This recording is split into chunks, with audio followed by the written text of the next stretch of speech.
warahmatullahi wabarakatuh. Puji syukur kita panjatkan atas kehadirat Allah Subhanahu wa taala karena dialah yang telah memberikan kita nikmat kesehatan, nikmat keimanan, dan puji syukur tak lupa kita curahkan kepada Nabi besar Nabi Muhammad sallallahu alaihi wasallam. Nabi yang telah membawa kita dari alam kegelapan menuju alam yang terang benderang seperti sekarang ini. Baiklah, pada kesempatan kali ini saya akan menjelaskan paradigma fakta sosial dan salah satu teori paradigma fakta sosial. Berbicara tentang paradigma, paradigma selalu merujuk kepada dunia pola pikir ataupun teknik penyelesaian masalah yang dilakukan oleh seseorang. Pengertian paradigma, paradigma adalah sebuah cara pandang yang dilakukan seseorang terhadap diri dan lingkungannya yang mempengaruhinya dalam berpikir, bersikap, dan bertingkah laku. Paradigma fakta sosial diambil dari kedua karya Durkheim, yaitu The Rule of Sociology Method tahun 1895 dan Suicide tahun 1897. Paradigma fakta sosial dibangun untuk memisahkan sosiologi dari filsafat. Maka Durkheim membangun sebuah konsep untuk memisahkan fakta sosial dan filsafat, yakni fakta sosial. Di dalam buku The Rule of Sociology Method, Durkheim menulis fakta sosial adalah setiap cara bertindak, baik tetap maupun tidak, yang bisa menjadi pengaruh ataupun hambatan eksternal bagi seseorang, dan dapat diartikan bahwa fakta sosial adalah cara bertindak, berpikir, dan merasa yang ada di luar individu dan sifatnya memaksa, serta terbentuk karena adanya pola di dalam masyarakat. Artinya, sejak manusia dilahirkan, secara tidak langsung ia harus mengikuti fakta tersebut. Ia harus bertindak sesuai dengan apa yang terjadi di masyarakat, apa yang terjadi di lingkungan sosialnya. Di lingkungan sosialnya dia dididik dan sangat sukar baginya untuk melepaskan diri dari aturan tersebut. Sehingga ketika seseorang berbuat lain dari apa yang diharapkan oleh masyarakat, maka ia akan mendapatkan tindakan koreksi, ejekan, celaan, bahkan mendapatkan sebuah hukuman. Masyarakat yang akan bertindak langsung untuk menegur seseorang jika ia melakukan perilaku menyimpang. Sebelum dia dibawa ke hukum, biasanya masyarakat yang secara langsung untuk menegur masyarakat jika ada yang berperilaku menyimpang. Teori fungsionalisme struktural. Fungsionalisme struktural lahir dari pemikiran biologis yang dikonsepkan oleh Comte dan Herbert Spencer, di mana masyarakat dianalogikan sebagai organisme biologis. Maksudnya, masyarakat terdiri dari organ-organ yang saling bergantungan guna bertahan hidup. Kemudian lebih lanjut, teori ini dikembangkan oleh Durkheim karena pengaruh dari Comte dan Herbert Spencer. Durkheim mengonsepkan teori sosiologinya dengan terminologi organisme. Dan menurut Durkheim, masyarakat merupakan sebuah kesatuan di mana di dalamnya terdapat bagian-bagian yang memiliki fungsinya masing-masing dan saling menyatu dalam keseimbangan. Untuk itu, teori ini lebih menekankan social order dan mengabaikan konflik atau masyarakat bergerak dalam kondisi statis dan seimbang. Adapun tokoh-tokoh dalam teori ini yaitu Durkheim, Talcott Parsons, Robert Camarton, dan Herbert Jens. Kelemahan dari teori ini bersifat tertutup terhadap proses terjadinya perubahan sosial karena teori ini menekankan order dan kemapanan struktur sosial yang sudah formal. Contoh dalam kehidupan sehari-hari yaitu membayar pajak. Membayar pajak dilakukan masyarakat, sejatinya pajak dikeluarkan tersebut merupakan kepentingan bersama, baik pembangunan infrastruktur ataupun ekonomi. Masyarakat yang rajin dalam membayar pajak secara tidak langsung telah memikirkan kepentingan bersama.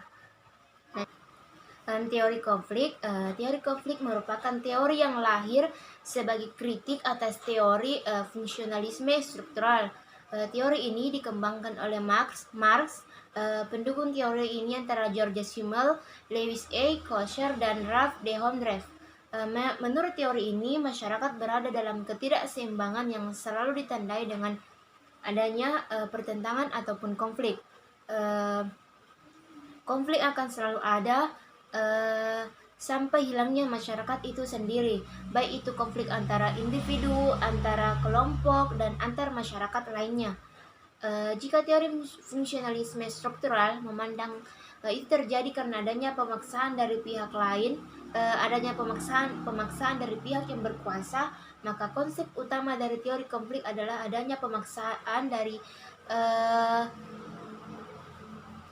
adanya pemaksaan. Konsep utama teori konflik yaitu dominasi, paksaan, dan kekuasaan.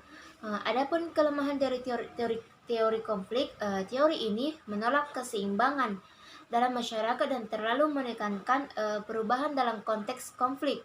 Metode yang digunakan dalam paradigma fakta sosial yaitu interview questionnaire memang bersifat ironi, sebab metode ini tidak mampu menyajikan informasi yang bersifat subjektif dari informan. Walaupun begitu, bagi para penganut fakta sosial, metode interview questionnaire merupakan suatu metode yang cocok dalam penelitian empiris guna mendapatkan fakta sosial yang menjadi subjektif matter sosiologi. Contoh dalam kehidupan sehari-hari yaitu kemiskinan. Kemiskinan melatar belakangi masyarakat untuk melakukan perubahan sosial ke arah yang lebih baik. Perubahan ini terbentuk karena adanya masyarakat miskin akan berupaya melakukan sesuatu hal yang bisa meningkatkan pendapatannya. Misalnya orang miskin naik kelas melakukan tindakan kriminalitas, sedangkan orang kaya bertahan untuk memperluas jaringan usahanya agar bertahan dalam kekayaan. Kondisi ini terjadi akan secara terus-menerus akan menyebabkan masyarakat berada dalam kesenjangan sosial yang lebih tinggi. Dan contoh yang kedua yaitu pengangguran.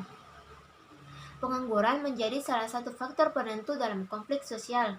Ada banyak pengangguran di Indonesia yang mereka sekolah tinggi-tinggi, tapi ujung-ujungnya mereka menjadi pengangguran. Mereka di PHK, apalagi sekarang di kondisi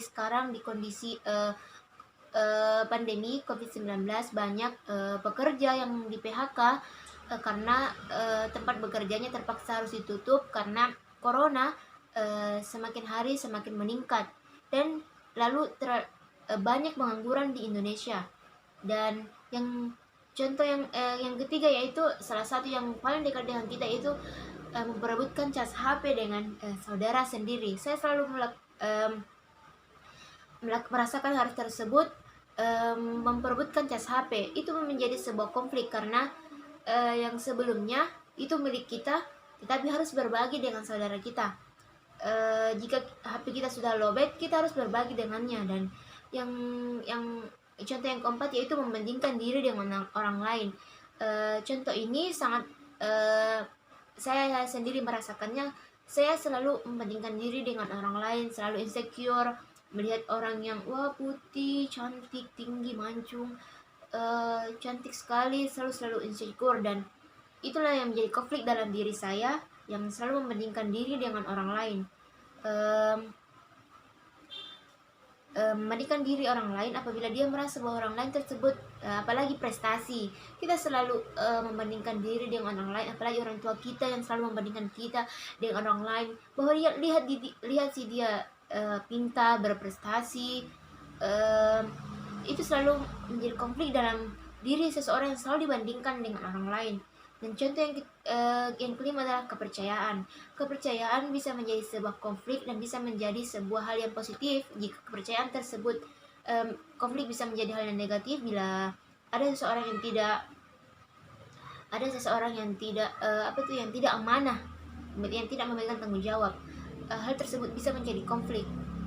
Dan Sekian, itulah yang bisa saya jelaskan dari paradigma fakta sosial. Paradigma fakta sosial yaitu mempunyai 3 karakteristik, yaitu general, koersif, dan bersifat berasal dari luar diri kita, dan teori konflik.